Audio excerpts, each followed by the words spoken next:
But now, okay, so following on from Julie's excellent talk yesterday about Scotland's rainforests, we've got two more conservation heavyweights for you this morning. So first up, we've got James Rainey, who is a senior ecologist at Trees for Life. And as I'm sure lots of you are aware, we're staying here at Badan Gushakan, which means the clump of pine trees. And we're really in the heart of the Strathspey Pinewood territory here. So we thought it'd be very appropriate to hear from someone who probably knows our pine woods at this time better than anyone else. James has just completed an inventory, a survey of the remaining Caledonian pinewoods all across Scotland, and he was just telling me that the last one he did is actually about 50 metres over there. So it's very relevant to where we are, and yeah, I'm sure you'll all be fascinated to hear what James has to say. So James, over to you. Thanks very much, Matt. Yeah, it's great to be here. It's really weird being in person at something. Yeah, so today I'm going to give a talk about Caledonian Pinewoods. A little bit of background. Yeah, I'm James. I came over to Scotland in 2018 to work on the Caledonian Pinewood Recovery Project for Trees for Life. And that's really been a project that's been looking at the various Caledonian pinewoods that are out there and trying to assess their health and resilience, and then working with the landowners and land managers to try and put management in place for the sites to improve health and resilience. The format for this talk today, I'm just going to go through a little bit about what Caledonian pinewoods are first. And then I'm going to talk about, I'll talk a little bit about the Caledonian Pinewood Recovery Project. And then I'll give some results that we've got back from that about the health and resilience of our pinewoods, how they're doing across the Highlands. So yeah, I think that's it. So what are Caledonian pinewoods? Caledonian pinewoods are sites where there are wild Scots pine populations. So it's not specifically a habitat, it's actually a population of wild Scots pine. And by wild pine, what I'm talking about are the pines that have naturally regenerated from the populations that originally recolonized after the Ice Age. So the assumption is that a lot of these Caledonian pinewoods are actually thousands of years old, but you know, most of them are definitely ancient woodlands. So at least a few hundred years old.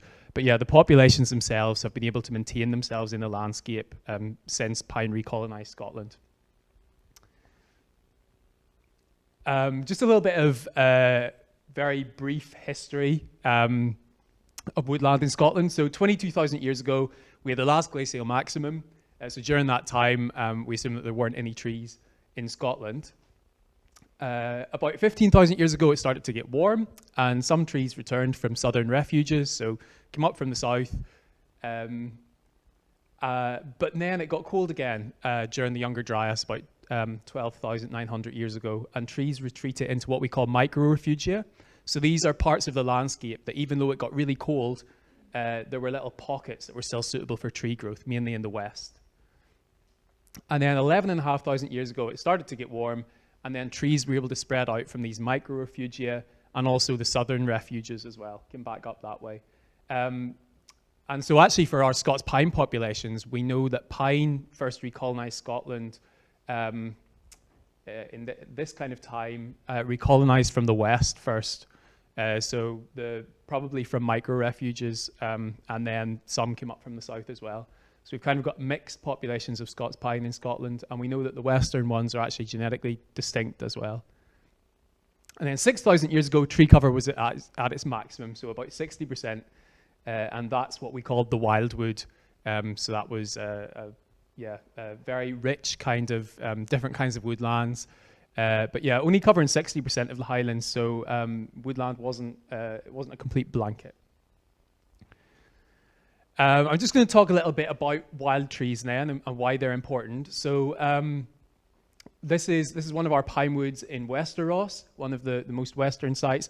Wild trees, we know that our wild trees are genetically unique because they've been in Scotland for about 15,000 years.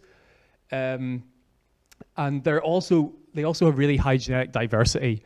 And that's really important because high genetic diversity confers some resilience to some of the emerging threats to pine woods.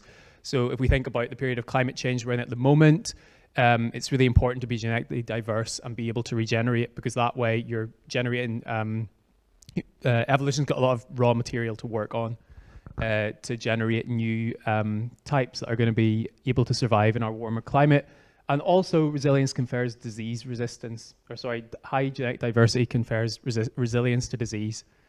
So with ash dieback, we think about 5% of ash are resistant to dieback. And so then if they're able to pass on their resistant genes to the next generation, that's how ash will ultimately recover. It's the same with pine, the same with birch. Any trees in Caledionian Pinewoods, they're at risk of diseases coming in, which are going to impact them. And that high genetic diversity helps to mitigate against that. The other thing about wild trees are that because they've been generated through natural regeneration, they have very varied forms. So natural regeneration takes place at variable density across a landscape. And so on this island, on the left here, we have kind of wild type Scots pines. You can see that kind of bushy, lumpy canopy, whereas over here on the right, we've got what we think is a Scots pine plantation on this other island. And you can see that the trees are all of a single age class, and they're all very uniform. So our wild trees tend to grow in populations that are quite varied. They create a very varied habitat, whereas the planted ones tend to create a more uniform habitat. And the other thing that's worth talking about whenever we're talking about wild trees is just how powerful natural regeneration can actually be. I'm sure people will have seen this who've been on some of the trips yesterday. The incredible natural regeneration spreading out across landscapes whenever we get the herbivore pressure right. And you know, natural regeneration is what took trees back across Scotland after the Ice Age. It's a really powerful force whenever we get things right. So some more recent history. Around the year 1000, burning, grazing and felling had caused tree cover to decline to about 20%. By the 1600s, that decline intensifies. We had the industrial charcoal production, so our oak woods were being more intensively managed. And then in the 1700s, the clearances begin. So people and cattle are replaced by sheep, and tree planting starts as well. In the 1800s, we had the clearances continuing and the start of sport shooting. Tree cover declines from 9 to 6%, and planted trees now outnumber wild trees. So those populations of trees that perpetuated themselves since the Ice Age, now people had really taken over that role of regenerating trees. And so we had more planted than wild trees in the 1800s. By the 1900s, sport shooting had become dominant. Deer population skyrockets. We had the start of state forestry, the planting of Pacific conifers very widely. A lot of ancient woodland and bog were converted into plantation. Tree cover has increased to 18% in the 1900s, but wild tree decline has continued. So we haven't stopped this yet. Our wild trees are still declining.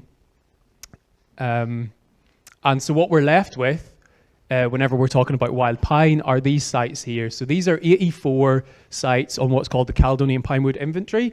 So this was put together by the then Forestry Commission in the 1990s.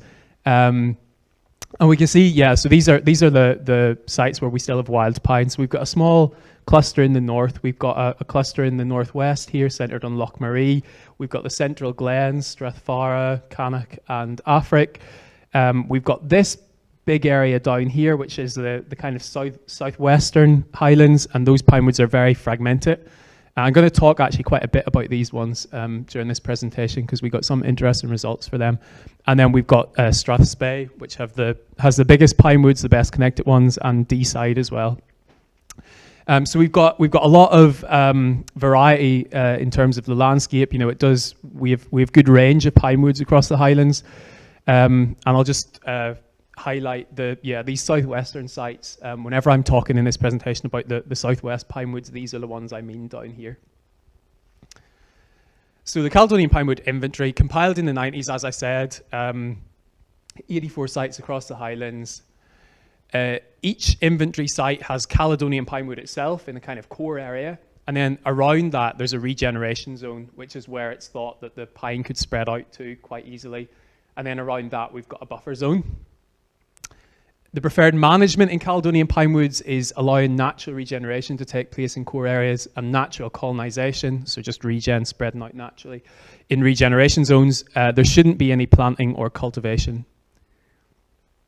And of course, the Caledonian pinewoods that are left are some of our most important sites for wildlife. They provide habitat for iconic species like capercaillie, the wildcat, Also some really rare invertebrates, lichens, fungi, all kinds of things in the pine woods. And because they're areas of wild trees, they're places that things from the original wildwood have retreated into these sites. If you create a new plantation today detached from an old site, some of these species might take a very, very long time to get there. So they're important because things have retreated back into them as well.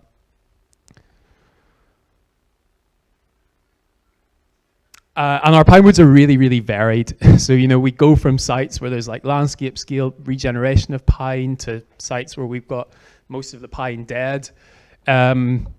We have tiny little sites in ravines. We've got dense pine woods. We've got open pine woods. We've got bog pine woods. We've got pine woods that have been turned into commercial forests. So there's a huge variety in our pine woods. And we also have some climatic variation in them as well.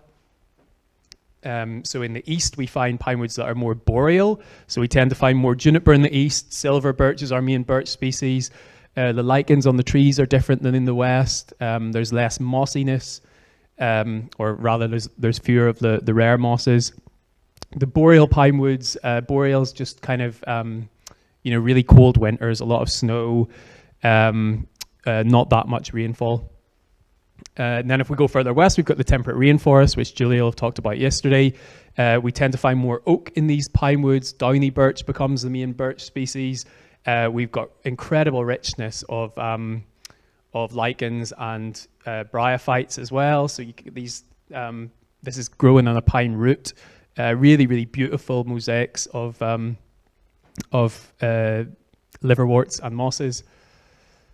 Some quite rare species. And then we also get bog pine wood on deep peat. So this is just some of the variation related to climate and soil. So here we've got like a bog. This is at Glenmore. And yeah, the trees are very stunted, slow growing. You can get a tree that's maybe up to here and it's 30 or 40 years old, or even older. So yeah, just moving on to talk now about the Caledonian Pinewood Recovery Project. So the project had 3 aims. We wanted to better understand Caledonian pinewood health and resilience. We wanted to improve relationships between different stakeholders, and we wanted more active management to come out of it. So my role in the project has mainly been this one, better understanding pinewood health and resilience. So that's what I'll talk a little bit about now. So given that our pinewoods are really variable, it can be, it was a challenge at the start to figure out what a healthy, resilient pinewood actually was. And what we came up with from looking at the literature and doing some thinking ourselves was that there were 4 main characteristics of healthy, resilient pinewoods that could be applied across the board. So the first is diversity, and that's really about how good that habitat is at supporting lots of other species, especially the rare and specialist ones. We have continuity, and that's about the pinewood being able to perpetuate itself into the future naturally. So is it able to regenerate?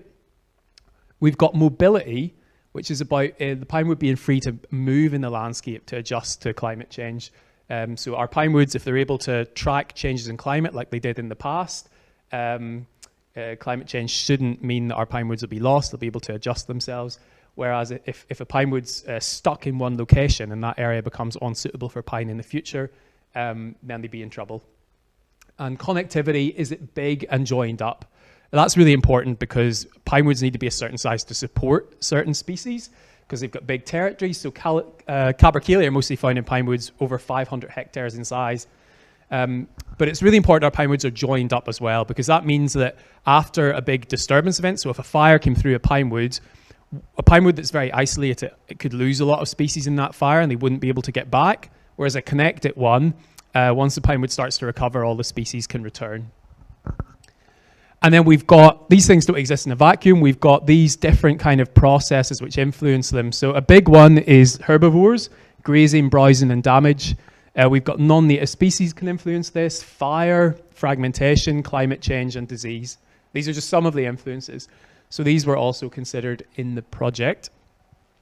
And so what I had to come up with then was a way to measure this in the field. So this is just an example field sheet. Now these were plots in the pinewoods that were about half an acre in size, semi-randomly selected.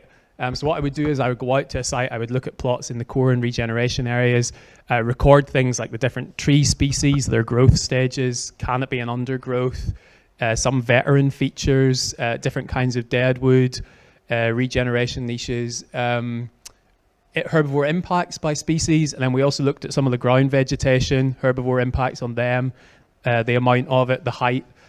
We looked at whether there was any evidence of burning, wood ants, fire scarring, ground disturbance, etc. So there's quite a lot of stuff gathered from these plots. And what I had was 865 of them from the first phase of the project. So that's what's been analysed, and that's the data that will be presented during this talk. But actually now I'm up to 1,223 plots overall. So this data is from 58 sites. I'm up to 72 sites now as the project ends. So we didn't get across all 84, but we did a good job. So just to explain a little bit about this diversity thing, is it good habitat? Whenever we're thinking about whether or not a pinewood's good habitat, one of the things that's really important is the number of different tree and shrub species present. And that's because you get different invertebrates, different things that rely on specific trees and shrubs. So the more different species you have, the more life in general that pinewood can support. And then, of course, we've got different tree surfaces as well on different trees and shrubs. So rowan trees have smooth bark and sometimes can support things like big leafy lichens, whereas pine has dry, flaky bark. You get different lichens growing on that. So the tree surfaces are important. Old and veteran trees, very important.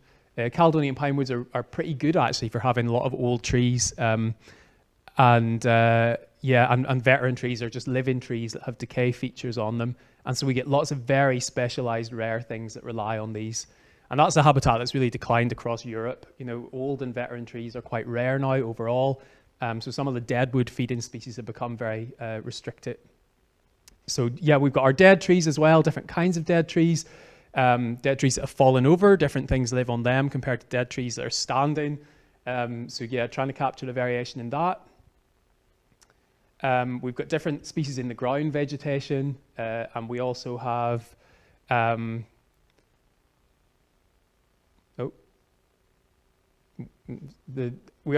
cover and layers of structures, and we have the flowering and fruiting. So yeah, and then these things are all kind of connected. So if we think about the living native trees and shrubs, they create cover and layers. They ultimately create dead trees. They create the tree surfaces. They create veteran and old trees. Different growth stages of them can produce flowering and fruiting things that are important for pollinators and so on.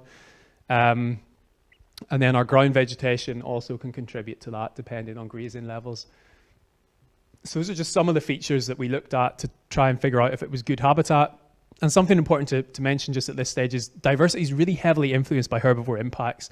So here we've got a deer fence, and outside it, you know, it's grass dominated. There's very few trees. Inside it, we see that the dwarf shrubs like blaeberry and cowberry have recovered after only 12 years. We have lots of trees regenerating as well. So yeah, that diversity is very heavily influenced by herbivore impacts. Our next characteristic of health and resilience, continuity, is it able to regenerate? So again, we've got a fence line here, and inside the fence, we've got good regeneration of Scots pine and birch. We've got old trees, maturing trees, mature trees, saplings, seedlings, whereas outside, we only have old and dead trees. So yeah, there's no regeneration taking place here. So that's a site with very poor continuity outside. Each tree that dies is not being replaced. Inside, the trees that die are being replaced. So what we found was that overall, cover of Scots pine is significantly declining in about 25% of plots, and it's significantly increasing in 19%. So it's a bit of a mixed picture. In some areas, Scots pine's declining a lot, and in some areas it's increasing. The southwest pinewoods, which I mentioned, things are much worse there. Cover of Scots pines seriously declining in 41% of plots. It's only increasing a lot in 10%. So yeah, the picture in the southwest is quite worrying. And one of the reasons for that in the southwest, you can't really see the photo very well here, but we have another fence line, and inside we've got mixed regeneration of Scots pine and birch, whereas outside we only have birch. So this is driven by a process that I'll talk a little bit about in a moment, called selective overbrowsing.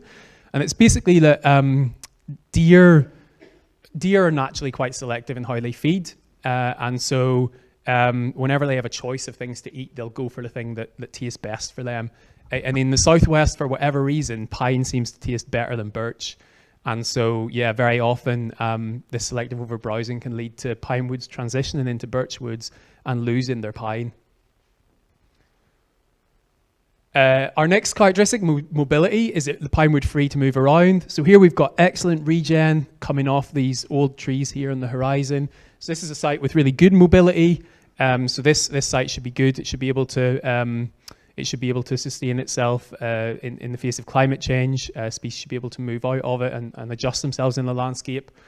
What we found was that we had good mobility in 23% of regeneration zone plots. So roughly a quarter of the pine woods are expanding outwards a bit. In the southwest, it's not as good. Only 11% of plots have good mobility. And finally, connectivity. Is the site big and joined up? So here we've got Glenafric, we've got Scots pine here in the distance. It's connected right along here to the Scots pine over here. And yeah, basically, yeah, our pine woods need to be a certain size to support diversity. So 500 hectares, that's the threshold for supporting viable capercaillie populations generally. So 10% of the sites we looked at were greater than 500 hectares. And they were all in almost all in the Cairngorms. An interesting thing, another regional aspect, is that commercial Scots pine forests in Speyside and Deeside join up some of the sites. So Sitka spruce is your main commercial forestry species in the west, but here in the east, there's quite a lot of Scots pine plantations, so they can create connectivity. But it's worth saying that this is only for some species. So obviously anything that feeds on, or a lot of the things that rely on old trees, dead wood, are not going to be able to move between sites with plantations between them, because the plantations tend to be younger trees. And I just wanted to show that contrasting connectivity between the Cairngorms. So here's Speyside. We can see the old pine woods here in the blue, and these are the younger pine woods in the light blue. And so you can see how these sites are able to be kind of connected along here. There's a bit of a habitat bridge. There's movement between here and here potentially as well. So we've got really well connected landscapes for pine in the Cairngorms.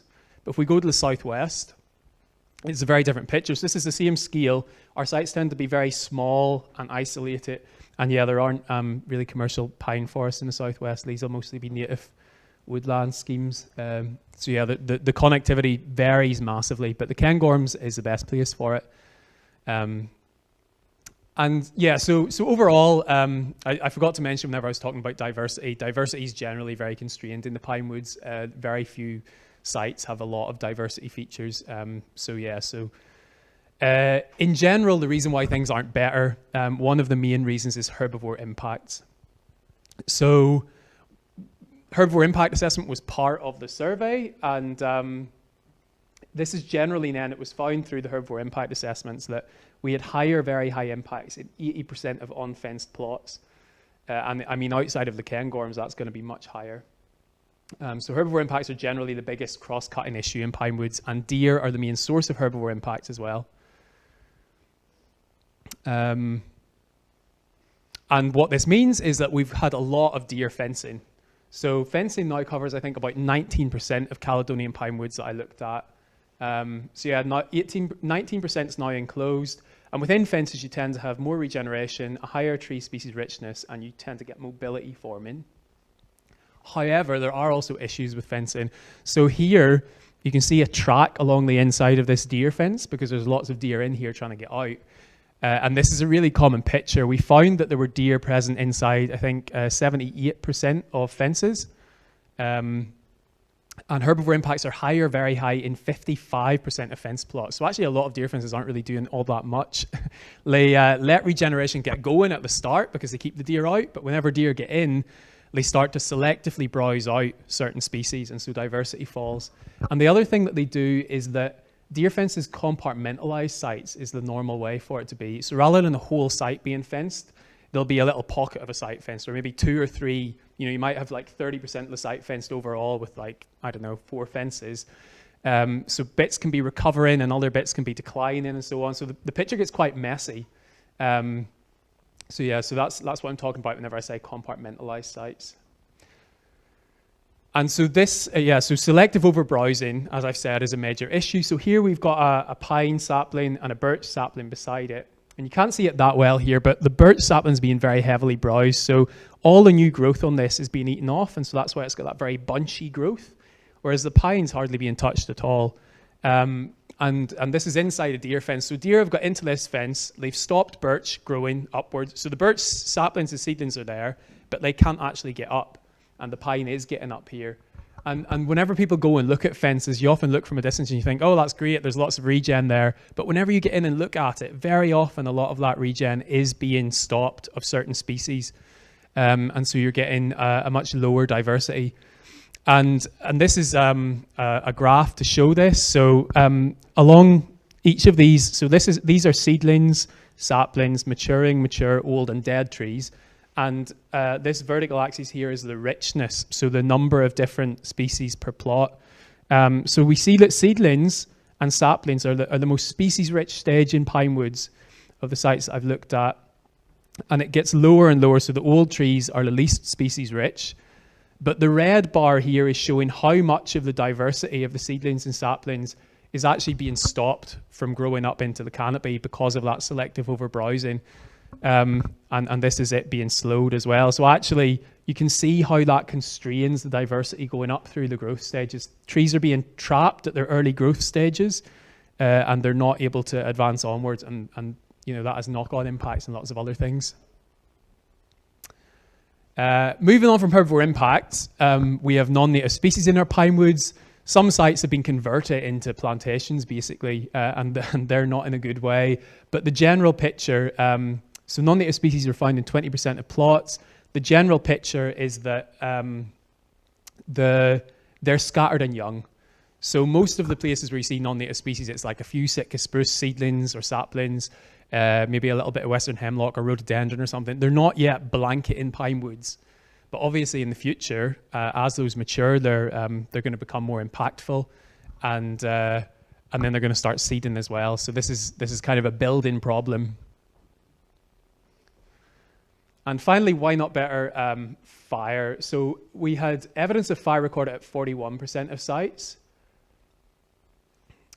And recent burning recorded at 28% of sites. So whenever I say past fire, what I mean is like charring of old trees or something. You can see like little bits of charcoal on them, so you know a fire's went through there. Recent burnings where you can actually see the vegetation's recently been impacted. But recently burnt sites, it's usually burning over only a small area of the site, so it's not like the whole site's went up in flames most of the time. Fire in itself is a disturbance that's quite natural in pine woods if it's very periodic. You don't have frequent fires.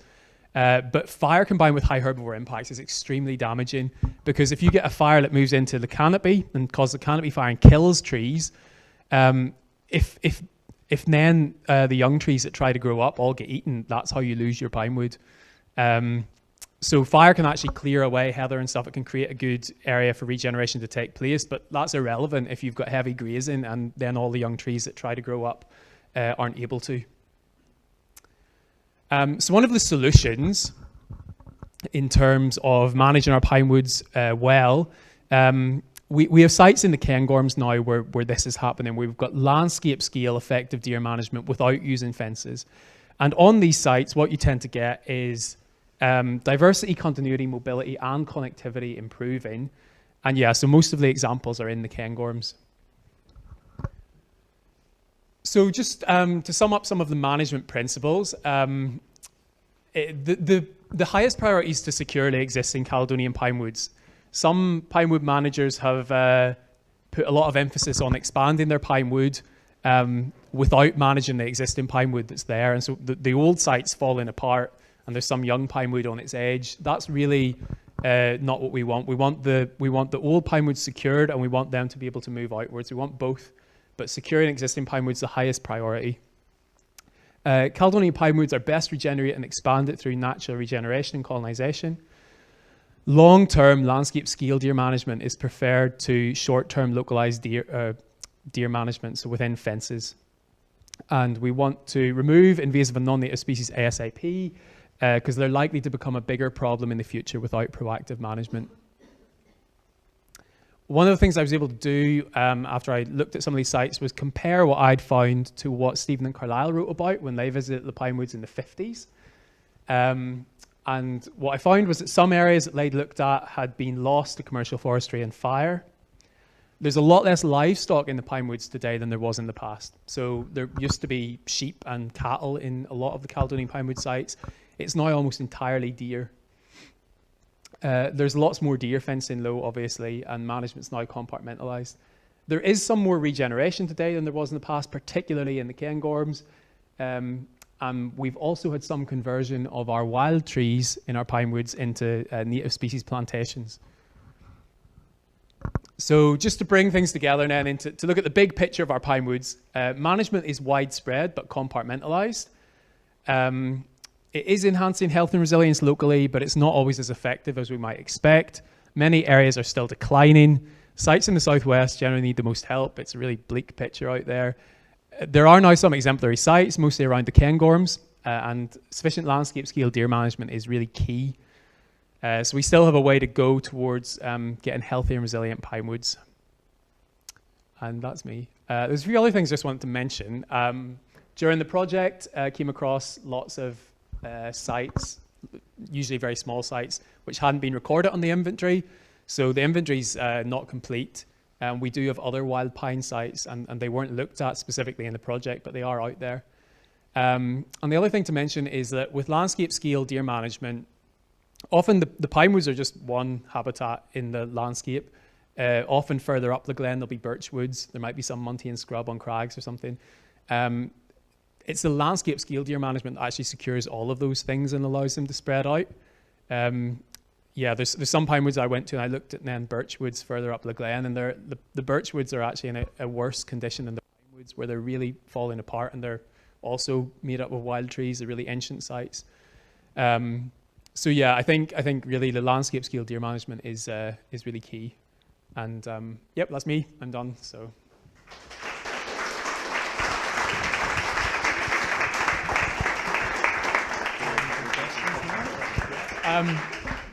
Yeah, okay, thank you, James. I'm sure you all found that as interesting as I did. We've got time for a few questions now about James's talk, his presentation, before we move on to hear from David. So just stick your hand up if you'd like to ask anything and I'll come your way.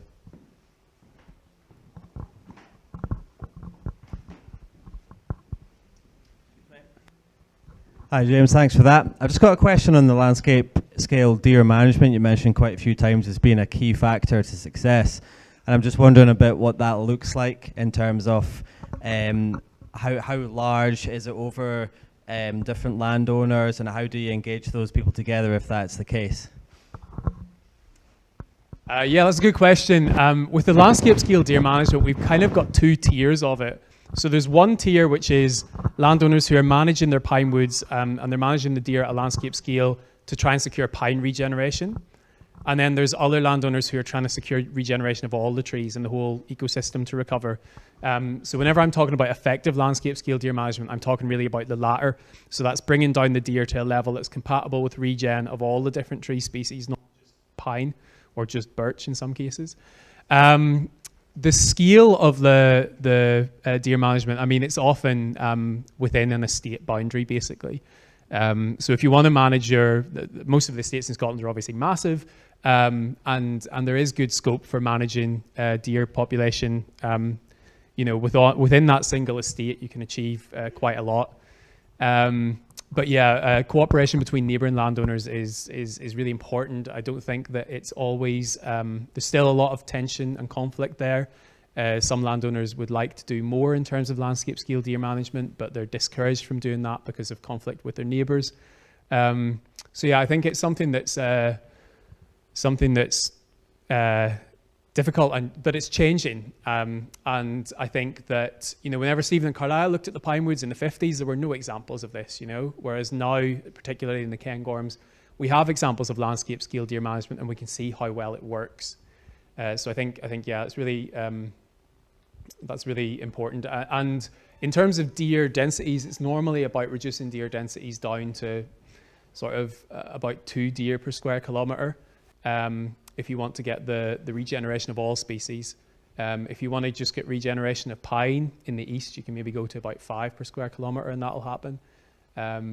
So yeah, like I said, there's kind of almost a couple of tiers to it.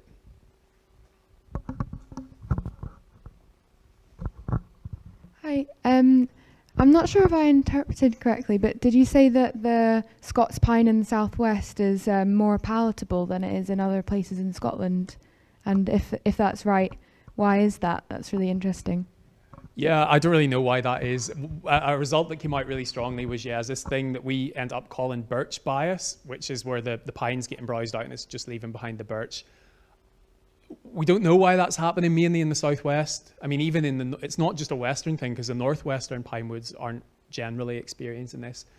I've got various theories about what might be causing it. I don't actually know. One of the theories that I had was that, so in the Cairngorms, where you've got a lot more management of red deer, there's maybe not as much management of roe deer, and so the roe deer are in the woods at the time whenever the birch seedlings flush their leaves, and that's whenever birch is most tasty, whenever the leaves are really fresh. So maybe they're more likely to be eaten if you've got more roe deer, and maybe roe deer are relatively scarcer in the southwest because woodland's so fragmented there, and so the red deer tend to be out onto the hill in the springtime when the birch flush their leaves, whereas they're coming down in the winter, and then in the winter pine's relatively more palatable because it's green still. So maybe that's got something to do with it. I'm not sure. Maybe the palatability does differ. Maybe it's because it's not as cold in the southwest in the winter time or something, and maybe that means that that affects how palatable the pine is. I'm not sure. That's really interesting. Anyone else? Any more questions?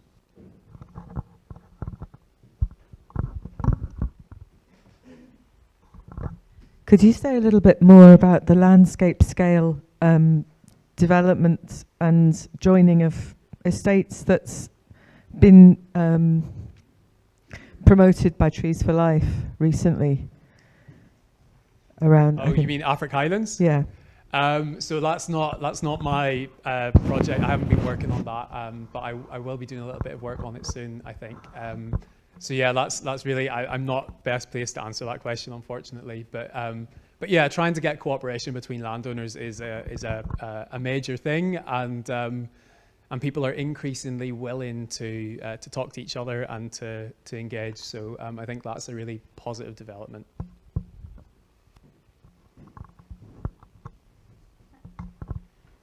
So we had a talk from Julie about Scotland's rainforests yesterday, and so on her map she showed the west of Scotland is essentially the rainforest zone. I'm just trying to picture how our western pinewoods fit in with that. Say how they compare to these ones that we're spending time in the east here. Is there much more bryophyte life on the pine trees? How do they look compared to these pinewoods that we're in at the moment? Yeah, so as I said a little bit about that, in the east you tend to get more silver birch, in the west you get more downy birch, so the tree species are a bit different. In the west you tend to get more oak and downy birch, in the east you tend to get more silver birch and juniper, in the west you also get a little bit more holly. So there's differences in trees just based on their own preferences. You also probably get more aspen in the east than the west. The bryophyte diversity is quite a bit higher in the west, and especially the far west. You start to see the base of pines get covered in like clefts of different bryophytes. So you've got bryophytes growing around the base of the pines. The ground vegetation gets a lot more sphagnum-y. So often the community in the woodland, what's it called? The National Vegetation Classification, it's called W18D, which is you've got like hummocky sphagnum and then tall heather.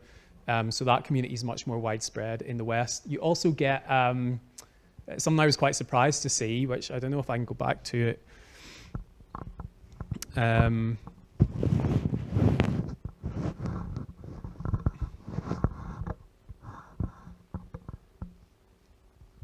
it's this here. This is something called the Northern Hepatic Mat Community. So it's usually associated with heaths, hyperoceanic heathlands in the west of Scotland, but actually it also grows in pinewoods, especially pinewoods that are kind of at quite high altitude in the west. And yeah, you get this incredible diversity of, this is purple spoonwort and Herbertus something, and yeah, little filmy ferns and stuff as well. But you actually get these growing on the trees in some cases, particularly roots and stuff, which I think is quite unusual. I don't know that don't know if many people have written anything about that yet. So some of these hyperoceanic heathland communities as well are probably actually derived from rainforest in some cases, which I thought was quite interesting. So yeah, you tend to just get it. It also, although the east and west, there are differences based on just the geography of it. The overlaying thing that makes it quite difficult to talk about this is the herbivore impacts are so intense, and they vary as well. So in the west, you tend to have more pinewoods where there's higher herbivore impacts, and so it's hard to distinguish some of the other. So for example, the fact that there's more juniper in the east in the pinewoods, that may actually be an artifact of herbivore impacts rather than climate. So yeah, so there's differences caused by the management of them, as well as the kind of general increase in mossiness as you go west.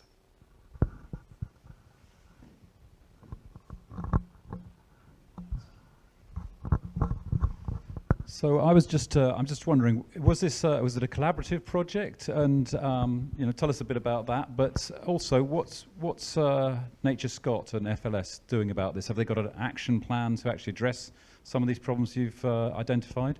Yeah, that's something I meant to cover in the presentation. Actually, was this was a partnership project. I'm not trying to hog it all for Trees for Life.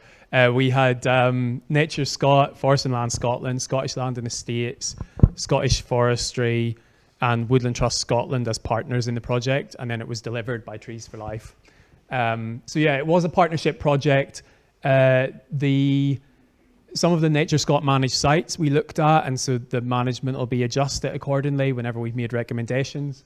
The Forest and Land Scotland sites have been, so the reason why the data presented here is from the 865 plots of the first phase of the project, and then I've since been surveying the Forest and Land Scotland site, so there's extra stuff to be added in. And the picture will change a little bit. So whenever I said about the non-native species being relatively low impact at the moment, that's obviously more of an issue in some of the Forest and Land Scotland sites. So I'm creating management plans for each of those sites, or making management recommendations. So I'm in the process of doing that now. And Forest and Land Scotland are then keen that I present the overall results for their sites to them. We gave a presentation to Scottish Forestry the other week there, talking about what we found, and so they're, they were very much listening to us, and so I'm sure there'll be maybe something come out further down the line from that, and about the general effectiveness of the approaches we're using at the minute. So yeah, that's kind of how that's worked, I think. And then yeah, we've provided, so we've got like an end of project report for the first phase of things, which will hopefully be released very soon. But yeah, that has then been shared with the various agencies and bodies who are able to use that, I suppose, as evidence for things going forward.